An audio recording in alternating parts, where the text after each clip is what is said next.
All right, we are now live, so I will call to order this meeting of the Sustainable Battle Creek Committee. It's Monday, December 22nd, 2025, 1:31 p.m. I am Andy Humboldt, community volunteer, chair of the committee, zooming in from my home in Battle Creek. I'll just call around my screen if you could all do the same, just your name and connection to the committee and where you're zooming from. Um, Bob. I'm Bob Gilbert. I am a community volunteer as well, and I'm zooming in from my home in Battle Creek. Thank you. D. Dee Chauvin, and I am a community volunteer zooming from my home office in Battle Creek. Thank you. Mark.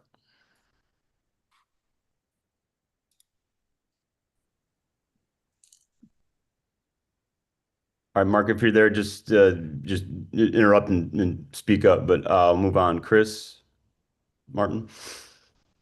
Yes, good afternoon. Chris Martin, zooming in from his office in Battle Creek. Thank you. And Patty and Bessie. Patty Hoke-Meluish, Environmental Department, City of Battle Creek, zooming in from Department of Public Works in Battle Creek. Bessie Plug, now in Field Services Department, zooming in from DPW. Oh, wow. Your title change or your My title is now the assistant to the Field Services Superintendent. It's a mouthful. so did the environmental department just get cut by 50%? Is that what I'm hearing? Did. Oh man. Yeah, it's it's gonna get posted externally today or tomorrow. So they didn't get rid of the position that Bessie just got moved or promoted or whatever is the yes, case. she got a promotion to field. Awesome. Well, congrats, Bessie. Well, then I'm glad that the position didn't go away, but congrats. Me too. Congrats, Bessie. Thank you. Mark, are you there now? I saw you unmute. Oh, you just went back on mute. We yacked for too long to catch you. Yeah, I'm here, Mark, community volunteer, Battle Creek. All right. Thank you. And our guest, Doug, could you just introduce yourself? We will turn it over to you completely here in a couple minutes, but go ahead and introduce yourself now, please. Yeah, good afternoon. Doug McLaughlin. I'm the current executive director of the Kalamazoo River Watershed Council. I am zooming in actually from just outside of the watershed in the headwaters of the St. Joe River, actually the Dowagiac River, but a little bit southwest of Kalamazoo. All right, thank you. We will hear from Doug here shortly. But by my count, we do have a quorum. I believe our quorum is still 7. So if we do have a couple of just quick items of business to take care of at the top of the agenda. So if we could do that real quick. First of all, the meeting minutes. Bessie sent out the meeting minutes from last time. So I would ask for a motion to approve those minutes from the previous meeting. Andy? Chris, motion to approve. All right. I second. All right, moved by Chris and supported by Bob to approve those minutes from October. Is there any question or comment or discussion about them? All right, then all those in favor of approving those minutes, please say aye or wave affirmatively or Aye. stick your virtual thumb up or something. All right, there's D. Whoa, that was fancy, D. That was Wow. man. All right, looks like unanimous. All right, calm down, people. It's just a minute. All right, seeing unanimous approval of those meeting minutes, they shall be accepted. And then our meeting schedule, this is our last meeting of 2025, so we need to set our meeting schedule for 2026. Patty or Bessie, did you want to comment on that? Am I assuming we just want to continue what we've been doing, or what's up? Yep, if you see at the bottom, well, you can't see at the bottom of the agenda, but we do, if you look at your agenda, we have February 24th. It will be the 4th Monday of every month. So February 24th, April 28th, June 23rd, August 25th, October 27th, and December 22nd, 2026.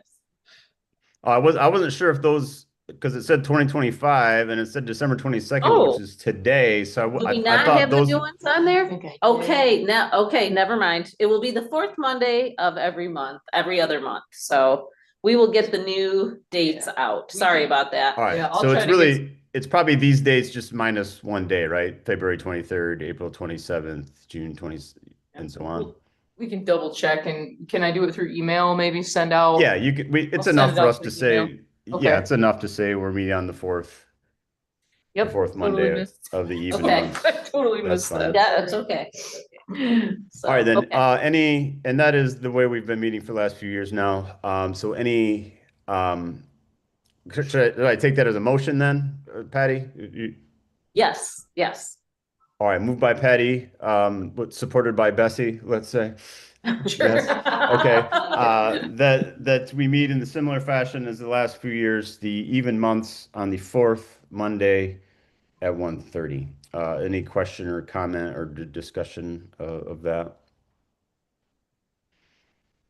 All right, though, same. All those in favor, say aye or wave or throw up your virtual Aye. sparkles.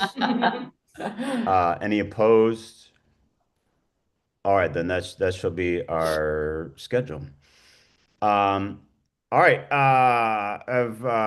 Our commissioner has joined us. Jessica, you want to just real quick introduce yourself? Well, who Hi, you are? I'm Commissioner Jessica Lacoste. I've been on here one other time. I kind of was not in the loop when you guys first Yeah. started. I was not aware of the meeting, so but I will be on going forward. All right, and you're zooming from? I'm zooming from home today.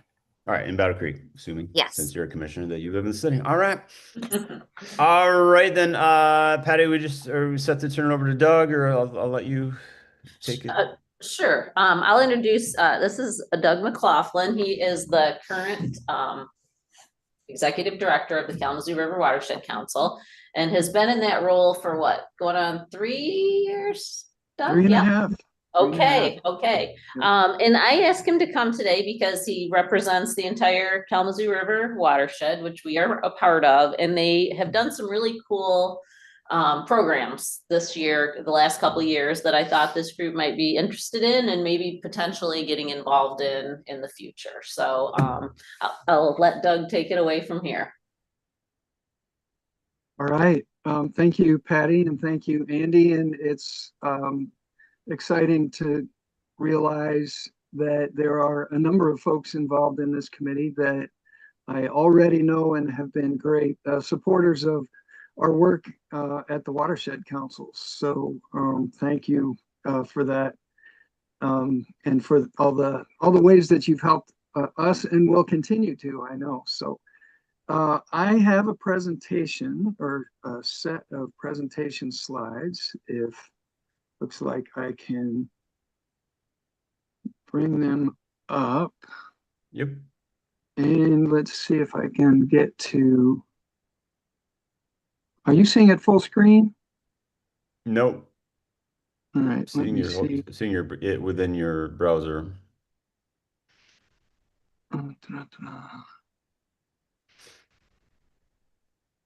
Well, rats. I didn't anticipate. I can see it pretty well. If you just want to go through like this, that's fine. Yeah. Okay. I'll go through it like this. I've got a number of slides that will give you a little bit more of an introduction to the watershed concept and how it specifically applies to all of us who live and work and visit and recreate and all of the above within our region, and specifically the Kalamazoo River watershed. So who are we as an organization? You'll see a number of things on the left-hand side of the screen, and on the right-hand side, you'll see a map of the watershed itself. So the watershed is that area that's shaded in green, and it's a really easy thing for people like me who've been doing water quality work for a long time to forget that the watershed concept, or the term watershed, isn't as much of a household name as we would like to think it is. So it's basically, though, an easy definition. It's when you look upstream from any point on the Kalamazoo River, it's where that water is coming from, essentially. And so the entire watershed, if you're standing at the mouth of the Kalamazoo River, which of course flows into Lake Michigan, and I'll save you the the trivia question for the moment, that it flows into Michigan at Saugatuck Douglas. But when you're standing there and you look upstream, that water is effectively coming from every spot within that green shaded area. So a couple of things are key when it comes to understanding watersheds. Water flows downhill. We all know that from our life experience, and it's essentially, a watershed is essentially that area where when it rains and hits the land, it's going to make its way, some fraction of it will make its way over the land surface into a creek, which continues to flow downhill, and in our case, into the Kalamazoo River. Of course, it may start by flowing into a creek that goes into the Battle Creek River, and the Battle Creek River continues its way downhill until it meets the Kalamazoo River, and then on and on until it gets to Lake Michigan. So as an organization, we were formed originally in 1993 as a public advisory council, and specifically that terminology applies to what is still known officially as the Kalamazoo River Area of Concern, or AOC. All of that is really about the contamination and construction of dams that occurred essentially downstream of Kalamazoo. So you may have heard of polychlorinated biphenyls before. That's a significant pollutant in the Kalamazoo River system, but primarily from the Morrow Dam, or Comstock, Michigan, just upstream of Kalamazoo, down to the lake. And its source is really from, or where it came from originally, is recycled paper manufacturing, and in particular in the 1960s and 70s. So the area of concern program is part of a bigger thing that's Great Lakes wide, and there are also throughout Michigan, there are about a dozen different areas of concern, which means that these are places that have won the inverse lottery, the unlucky lottery of being particularly polluted. The good news is the program helps support restoration, and we're now a couple of 3 decades into cleanup of that historical pollution and ongoing restoration of old dams, that many of which will be removed. But we'll talk a little bit more about that, but I wanted to help you. It's important to the understanding of where we come from as an organization. However, we have also changed our mission to incorporate the rest of the watershed. So all of that green shaded area upstream of Kalamazoo, because the other significant thing to know about watersheds is they're a major factor in what determines water quality, and what happens on the land impacts what happens to the nature of the water that is within this watershed period, or watershed area. So a quick trivia question: we're in the Kalamazoo River watershed.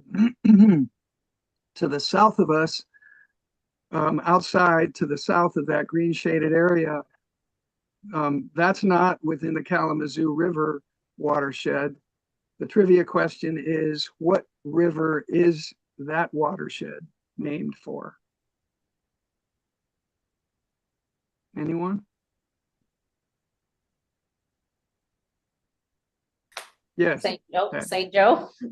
The St. Joe, yep. The St. Joseph River is a big river system to our south, and it goes into Indiana, and that is the next watershed of this scale that is to the south. And to the north, now maybe a little easier trivia question: which one is to the north of us?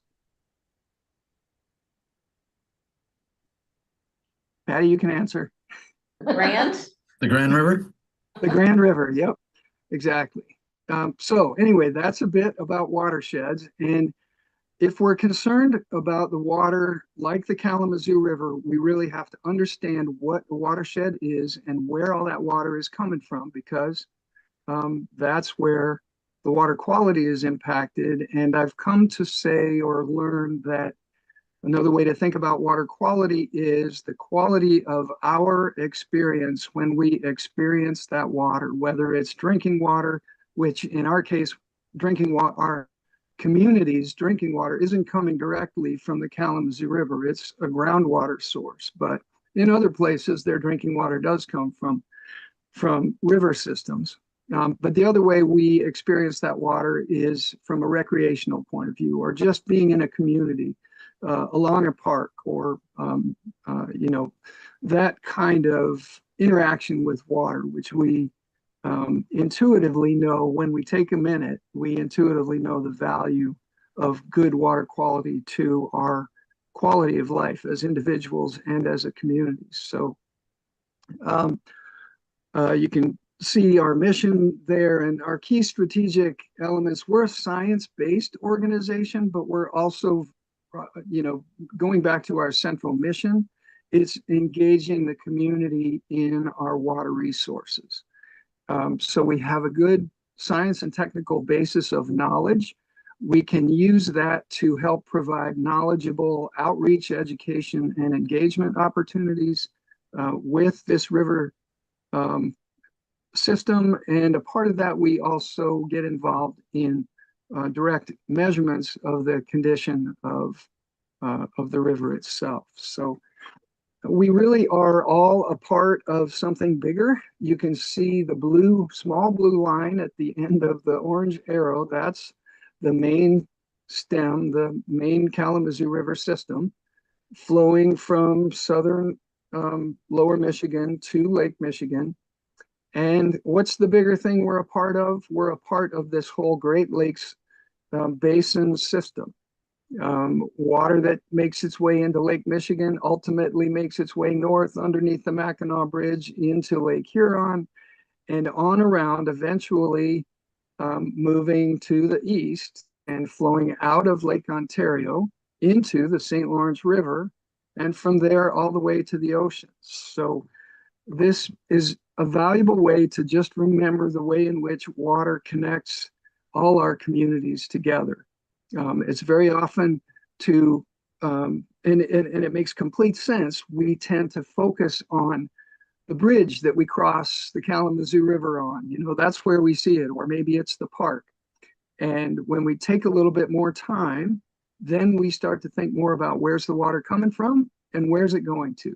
And all of that has implications for how we interact with water, how we try to prevent pollution, how, some of our enjoyment activities, our stewardship activities, all of that. So I'm going to talk a little bit about some of the pollution challenges that the Kalamazoo River has faced. I know many of you will be very familiar with some of them. I also, as I came across this map, which is currently still available on the Pokagon Band of Potawatomi Indians website, I thought this was a really great reminder of the people groups that preceded European settlement, and in fact represented a very, a sustainable way of life for a long time. So for me, and I will speak only for myself, although I know others resonate with this as well, the pollution problems that we're talking about addressing are ones that really are originate in a fairly recent period of time, and they have a lot to do with the development of our contemporary European-based society. And without casting judgment or trying to scratch out a particular position with respect to all of that, it's been an important reminder to me of the way in which sustainability can happen. And so throughout my career as a water quality scientist, I've worked most of it directly for the paper industry specifically. I think it really is about trying to achieve a higher level of sustainability and looking for opportunities to do that, looking for reasons to support that, and looking for ways to make the choir who already has that point of view bigger, so that we can move the ball forward from a water quality point of view. So I have enjoyed nature photography with and without people in the picture for some time. And I realized that that's been a really important part of my connection to water, and being able to, take a few pictures that really highlight the moments that create the kind of, or help create the kind of deeper relationship that spurs stewardship. I just wanted to share a few of those with you visually. I won't spend a lot of time talking about these, but a couple sets of pictures. We're again at the edge of a beautiful, incredibly unique freshwater system in the Great Lakes, and how we participate as citizens or stewards of our tributary, our part that is flowing into the Great Lakes, I think is just really critical. So point out a couple of things. The upper right is from the Kalamazoo River, not too far from the Fort Custer Recreation Area downstream. Just a really nice scene of a couple of people in a drift boat fly fishing and enjoying the river in that way. And the other shout out in the lower left, this is a picture of my mom and dad. I think we're up maybe canoeing in the Quetico Provincial Park area a long time ago.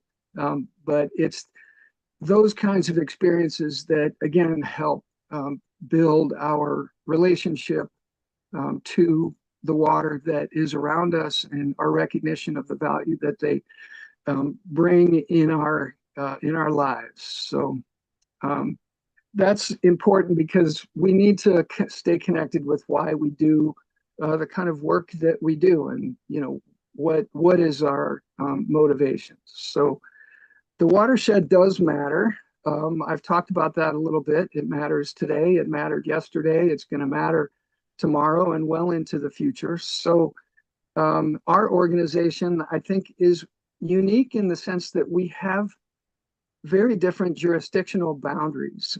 We don't have municipal boundaries that shape our thinking or focus the work that we do in the same way that is required of individuals who work for a particular city, Battle Creek, let's say, for example. Or we also don't have the same jurisdictional boundaries that counties do. So Calhoun County or Kalamazoo County, or further downstream, Allegan County.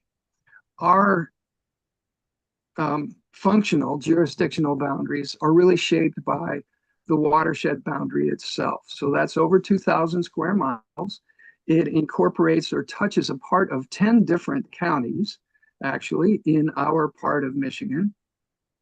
The river itself is over 170 miles long, beginning in Hillsdale and Jackson counties, with both the north and south branch of the Kalamazoo River, and flowing generally to the northeast to Lake Michigan.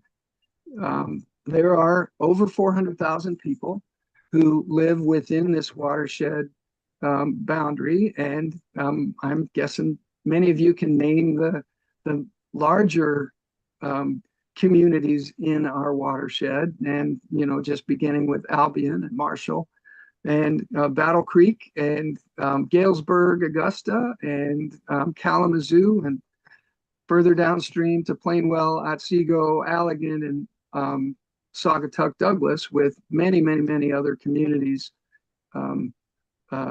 again, along the river and within the green shaded watershed area. So it's a lot of folks. A healthy Kalamazoo River helps protect our Great Lake Michigan and its shorelines. So another reason for being motivated to steward, take care of the Kalamazoo River is we also like to hop in our cars and drive to the Lake Michigan shoreline and enjoy Lake Michigan in the summertime. So That's actually why it's also important for us to know that the Grand River watershed is to the north and the St. Joe River watershed is to the south, because it turns out those rivers, it's only about a 75-mile distance along the Lake Michigan shoreline, where the St. Joe River, the Kalamazoo River, the Grand River, and then the Macatawa, and also the Black River, which goes in at South Haven. There's a lot happening, a lot of land area that flows ultimately into a fairly short distance of Lake Michigan shoreline. So if we want to maintain a good quality Lake Michigan shoreline, which I know we do, then that's just another reason to have in mind our watershed concept and the way watersheds work in Southwest Michigan. And this is not just, of course, a quality of water for water's sake issue. It really is connected to our regional quality of life for everyone who lives in this community. And I'll say, including the critters that lived in this community, which, you know, for me, being able to experience those critters in a healthy state is a part of my quality of life. So what happens on the land matters. This is a little bit different map. The yellow ish area that you see here shows area that is predominantly agriculture. The kind of pink colored shading represents the more populated communities. So we know that the landscape has changed a great deal over the last couple hundred years, and we have great potential to adversely impact the water resources within this watershed. But it's also an opportunity for us to flex our desire to participate in sustainability and look for ways to make positive differences and move the ball toward a more sustainable future. So a bit of review about some of the Kalamazoo River's more troubled times. I'm not going to spend a lot of time with this, hopefully, if I can keep myself from too many tangents, but this goes back to a Life magazine article in 1953 that was a part of the history of photographs and stories that really helped coalesce a lot of attention to, all right, it's time to do something different. We can do better. These are carp corpses. And if you know much about carp, you know that they tolerate really low levels of oxygen dissolved in the water. And so that means for this to happen, this is at a time when there wasn't very much wastewater treatment. And that wastewater treatment that's happening now takes care of so much dissolved organic waste that when it got into a regular stream, all the bacteria that were there, all the microorganisms really started working on that organic waste and sucking all of the oxygen out of the water. So if you need a picture that shows the value of wastewater treatment plant, wastewater treatment as it exists today, this is a great picture of that, because we're just in a whole different, far better place now than we were 30, 40, 50, 60 plus years ago, because of the technology that's been put into place and all the management systems that go with it. And yes, the regulatory systems that help ensure that it's moving forward. So I mentioned the area of concern and the polychlorinated biphenyls pollution from the paper industry. You may also know that the Kalamazoo River, this same stretch of river, it's 80 miles of river, is simultaneously an area of concern and a Superfund site. So two names for basically the same large degree of adverse impact on the river. Both names are important because they also are the mechanisms by which improvements are happening today and will continue to happen.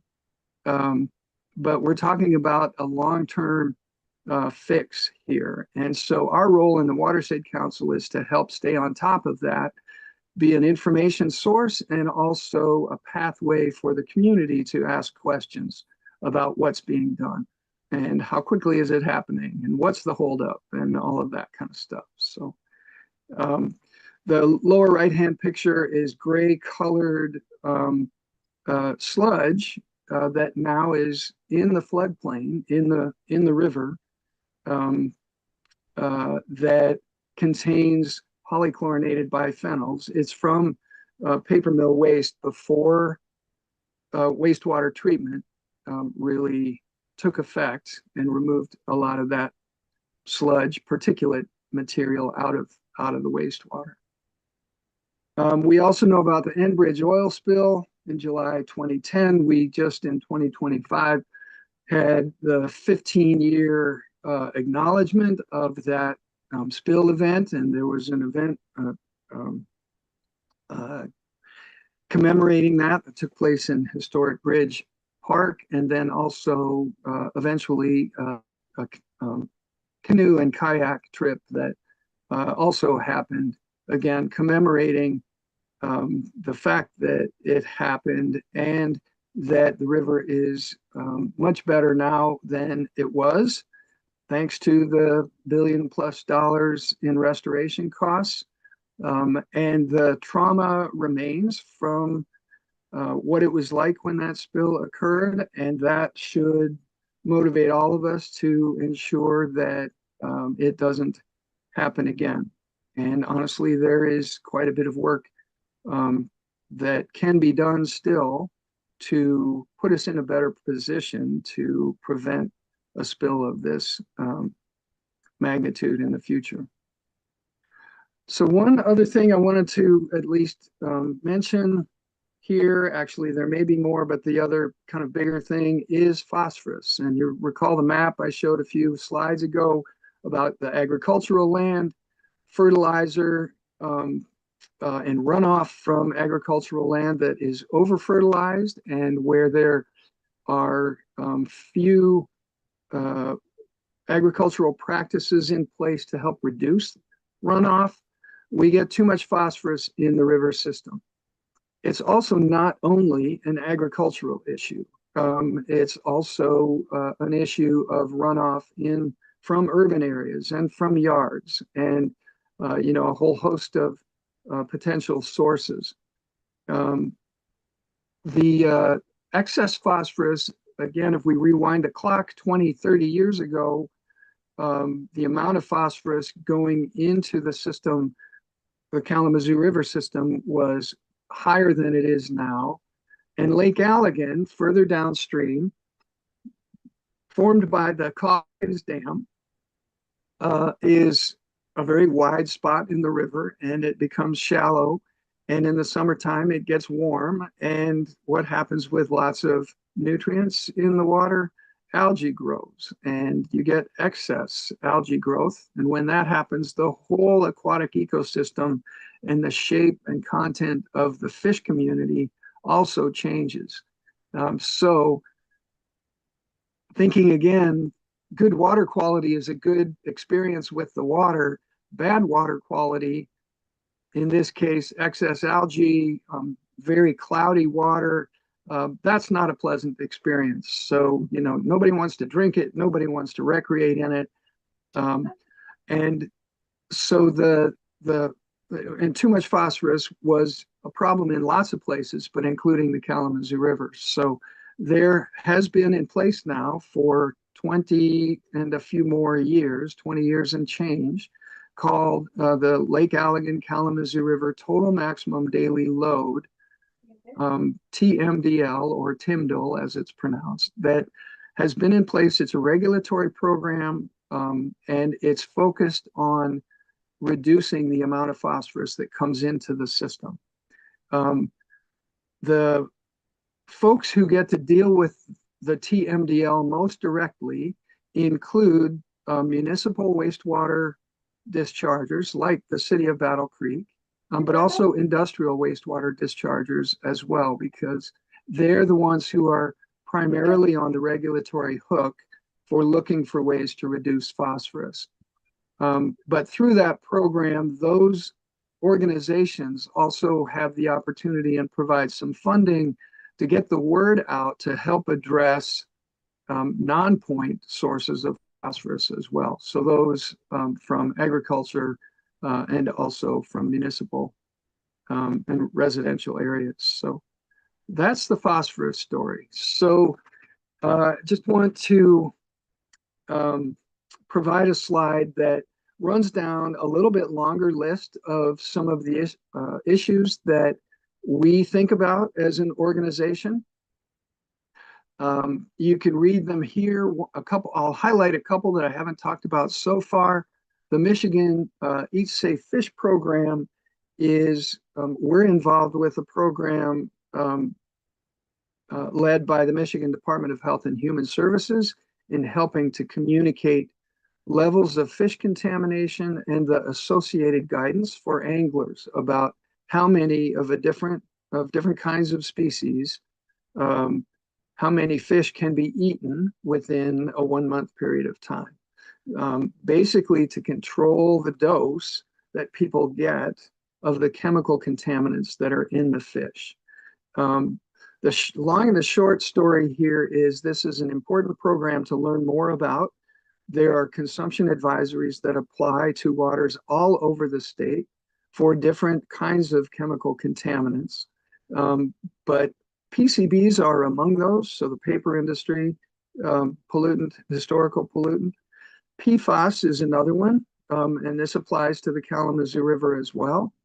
And mercury is another compound that is significant and can lead to fish consumption advisories. So bottom line here is this is a valuable program to know more about. PFAS sites, we know there are specific areas of interest within the Kalamazoo area. We know that bacterial contamination, E. coli, is also a concern in the Kalamazoo River, as it is in many places. But that's a potential risk for people who use the river recreationally. We know there are periodic wastewater spills. Again, we're in a better situation now than in the past in most cases, due to the improvements in treatment technology and the regulations that exist that require higher standards with respect to water treatment.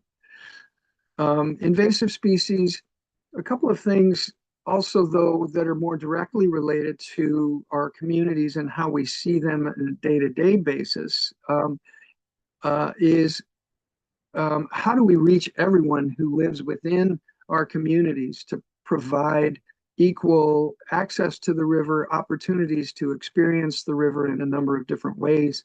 That's an area that we've been really pressing into. We know that flooding is an issue. We know the unhoused, some of the areas where the unhoused live are right along the river. And, there is a negative impact on the environment there. That's part of the very complicated, complete story of people who are homeless, who have no typical home to live in. Another one that I added here is also the Battle Creek Concrete Channel. That's a thing that is obviously incredibly relevant to the Battle Creek area. The channel was built to help control flooding, but it removed the river in a substantial way from actually being a pleasant part of the community. And as you know, and we have some experts on this particular call in committee, there's an effort to restore that channel for the benefit of the broader community while maintaining flood control capabilities. So on the opportunities side, you can take a look at this list. I'll highlight a couple things. They're sort of the the benefits side of some of the challenges that I just mentioned. Specifically, the second bullet, Eat Safe Fish education. That's something we're directly involved with, helping people just to understand information that the Department of Health and Human Services has already made available. But then how do we connect people who maybe have grown up around the river and know it to be a more polluted place? How do we help people reconnect? How do we help them understand contemporary conditions and safe ways to re-engage if they've become disconnected and aren't automatically thinking about the river in a, oh boy, this is great, positive kind of way. We help with many partners, including Battle Creek's Department of Public Works and the city more broadly. Canoe the Kazoo events, which are paddling events that we make it easier for people who aren't familiar with the river to do the logistics and to enjoy a morning or afternoon being on the water. Crazy for the Kazoo, Battle Creek's been a leader for a long time in community engagement and outreach for cleanup kinds of events. There's renewed interest in developing a Kalamazoo River water trail, a sort of official designated trail with information, signage, and all kinds of supporting information to make it a great trail, informative, safe, all of those kinds of things. We spend a lot of time, and there's much more data available about the river and its conditions, but we continue to press into new ways of getting information easily. We know there are many different cultures, people from many different cultures that live within the watershed, and among the efforts we've been working on is to improve Spanish language resources available or related to water quality, and then Battle Creek channel restorations. So it's a big river. There are many challenges, and there are many opportunities for three things that for me, kind of gel with respect to thinking about the river. It's enjoyment, it's learning, and it's stewardship. And in some ways, that order is important. And I may come back to that here in the presentation. So Canoe the Kazoo events and Crazy for the Kazoo events, it's been something that this TMDL program has been helping to support, again, for over 2 decades. There are multiple opportunities for trips in each season. We will begin the planning process for these events in the early part of 2026. A number of these are, they have their own champions. They happen up and down the river system. And that's happening more and more. But Battle Creek has been a huge champion for a major Crazy for the Kazoo event in particular, that happens, I think, typically the first Saturday in October. But there are just a number of opportunities that we help connect people to, and that we typically can't do ourselves, but which we work with other partners to get people engaged in the water resources. And Patty, in her introduction, mentioned something that we're calling the Kalamazoo River Youth Experience. We received a grant from the state a couple of years ago to really press into the beginnings of this concept, I guess, in the prior year, to develop a program that involved indoor learning opportunities as well as outdoor water and paddle experience opportunities. So our approach to this was to identify other nonprofit youth-focused organizations, in this case in the Kalamazoo area. That's where our headquarters office is located,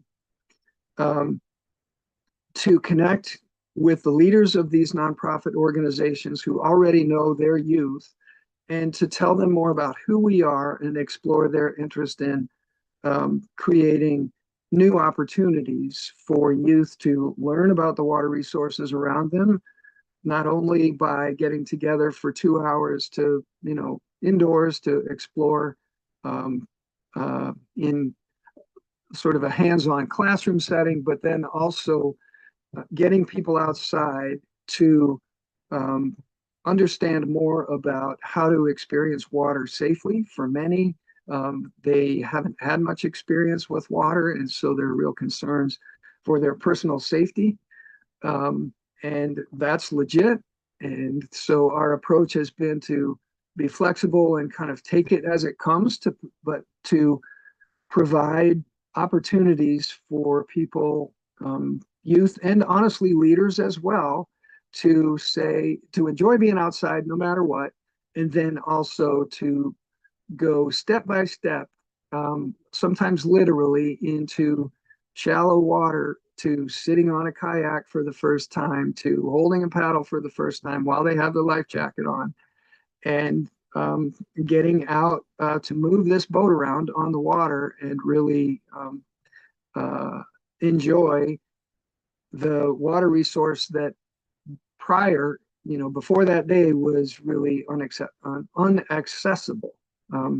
inaccessible to many of them. So it's a program that we are actively planning to grow in Marshall and Battle Creek and Albion. That the really upstream of Kalamazoo is a summary way to put it. We have some private funding that's going to help us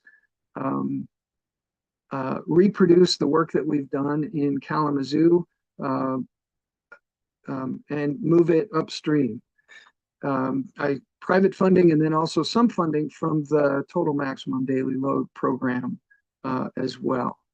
So, sorry, I'm probably going on long here. I'll try to cut this shorter, but we also know the value of supporting teachers who are trying to get their classes more outdoors and use their outdoor experiences in a science kind of context. So we're growing a program that we're calling the Kalamazoo River Watershed Classroom, where again there's flexibility, but we connect with teachers and listen to what they're able to do, what they would like to do, and then try to bring our knowledge of the river to them to interact with their students.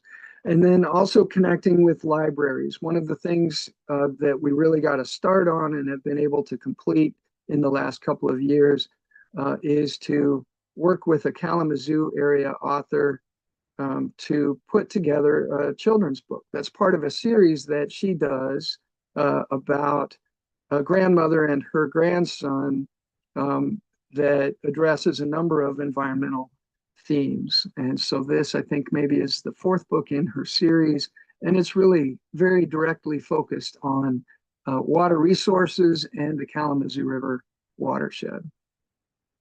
And we've been reaching out to libraries too, and already have participated in some library activities at libraries, including the Battle Creek Library last fall, just to show up and introduce the book and do some other hands-on activities. So in terms of getting involved, again, enjoy, learn, and steward. I think of my own journey through the work that I've done over the course of my career. It really began with being exposed to water, and in a way that led to positive experiences. So good water quality, safe, and an opportunity to just enjoy the sounds and sights and feel of the water, along with all the fish and wildlife and everything that water supports. So with that enjoyment, the building of a relationship, we are motivated to learn more about it, and we're motivated to care for it. So a whole bunch of ways to engage. Essentially, I think I try to quote unquote sell our organization as the go-to place to learn how to get more completely engaged in this broad geographic area that we have this great Kalamazoo River resource that connects all these communities together. So you can work on sign up for a Canoe the Kazoo trip or a Crazy for the Kazoo event in 2026. There are ways you can impact your own footprint, your own daily activities and water use. so many opportunities to volunteer to support some of the work that we're doing that I talked about here. Always organizations like ours need financial support and spread the word about the kinds of work that we're involved with. Some of the, maybe it's the Eat Safe Fish stuff that you want to know more about so that more people can know, oh, wait a minute, maybe I shouldn't be eating those fish. All of that kind of thing. So keeping us on your radar and becoming engaged specifically in what we're doing. And this is a way to contact our organization as well. Office phone and then a couple of email addresses.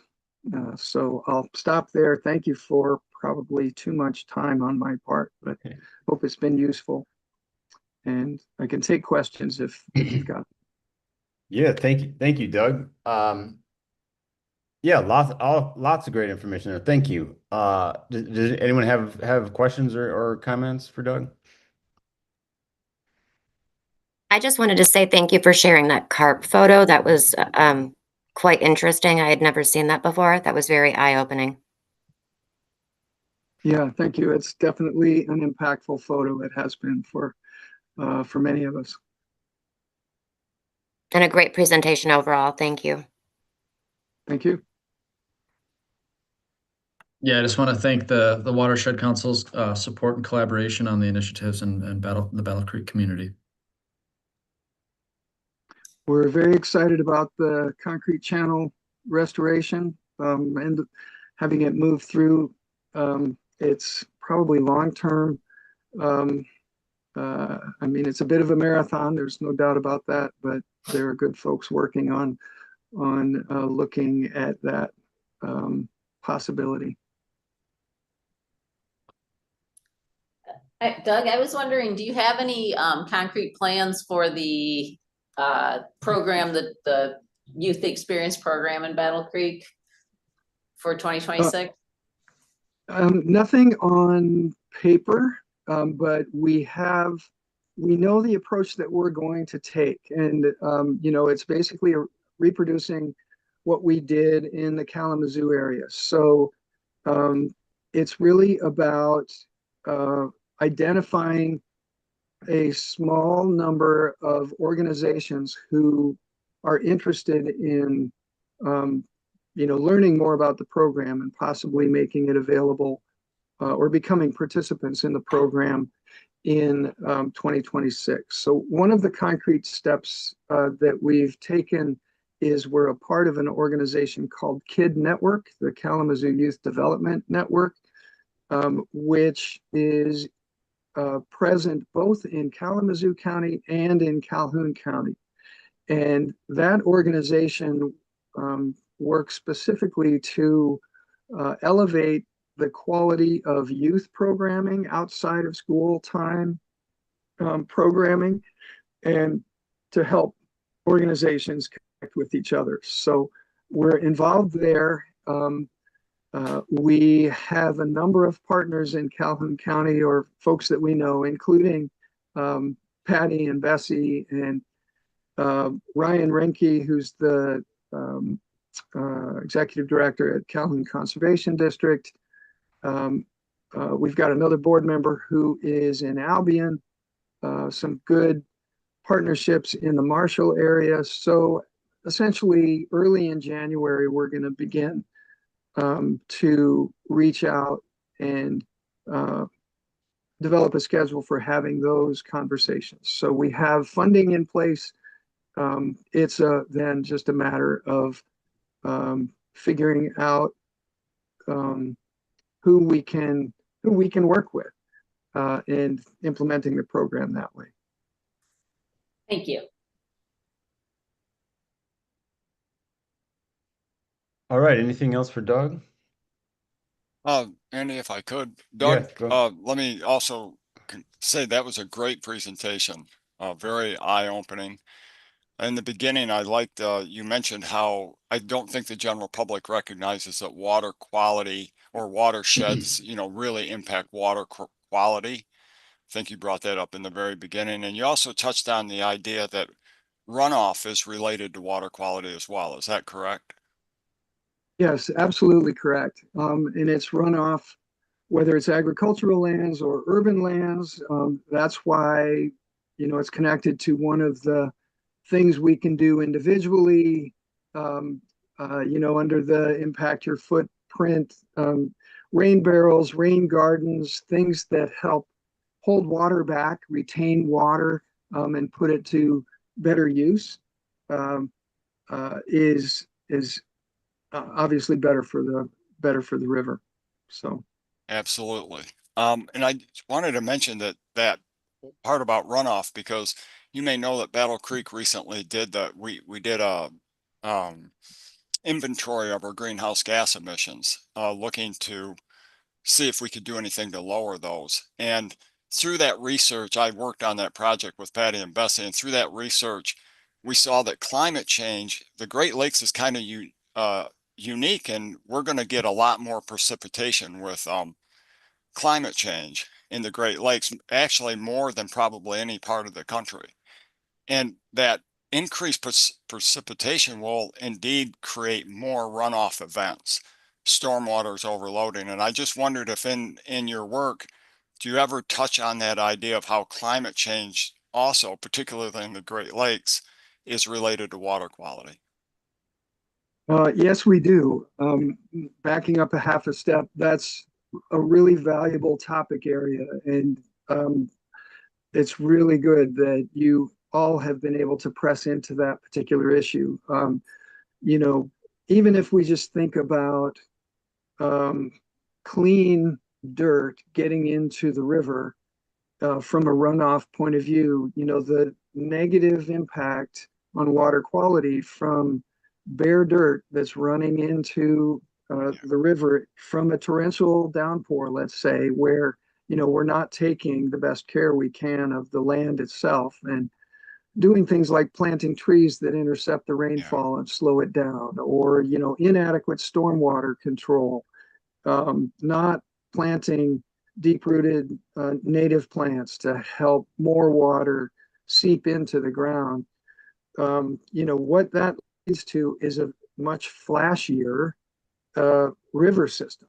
So, going from low flow to really high flow, and we all know from, looking at from experiencing or watching others experience floods, we all know the power of water.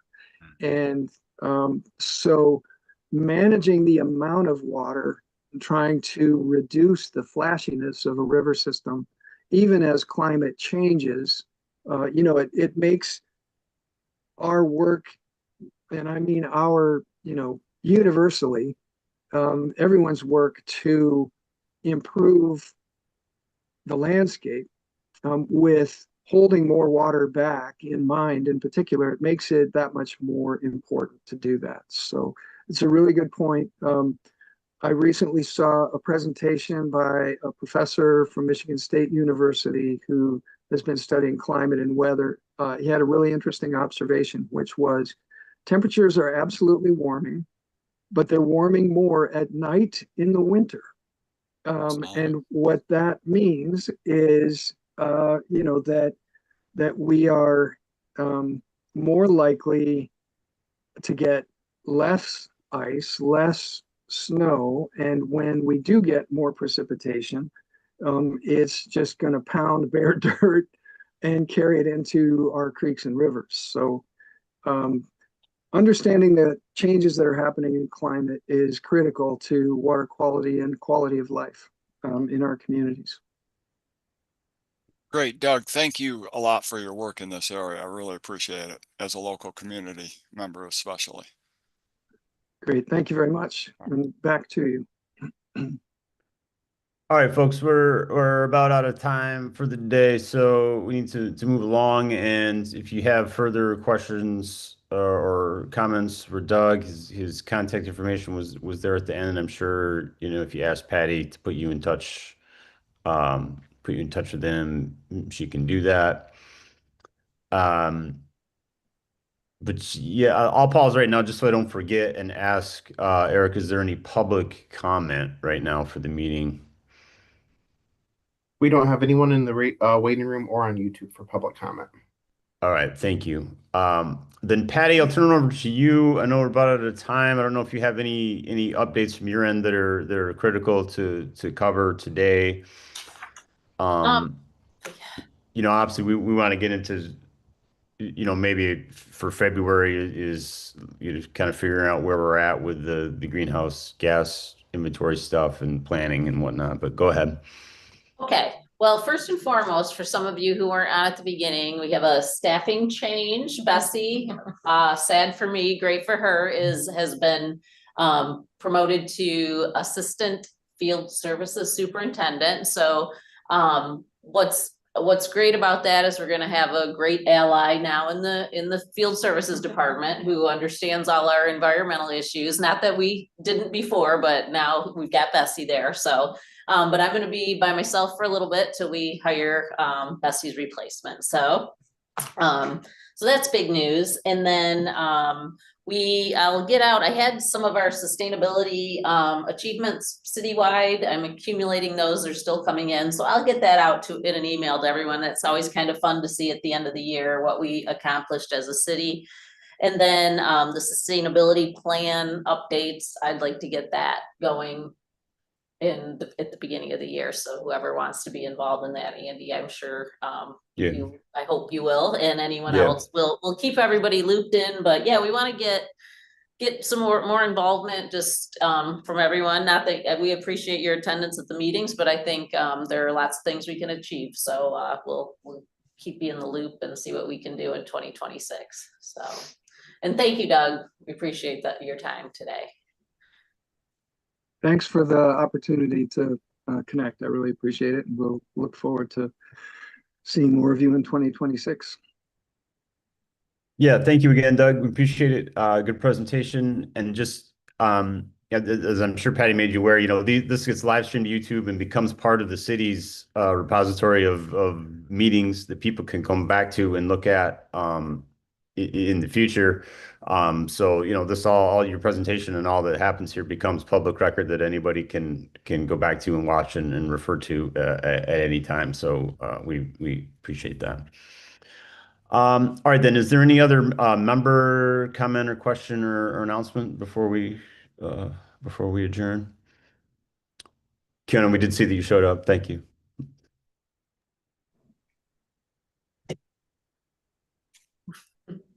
All right then. Seeing nothing else, thank you. It is a packed holiday season. Happy and safe holidays to anyone who's celebrating anything at this time of year. And we will see folks in February. Thank you all. So we will adjourn at 2:34 p.m. Thank you. Thanks. Happy holidays.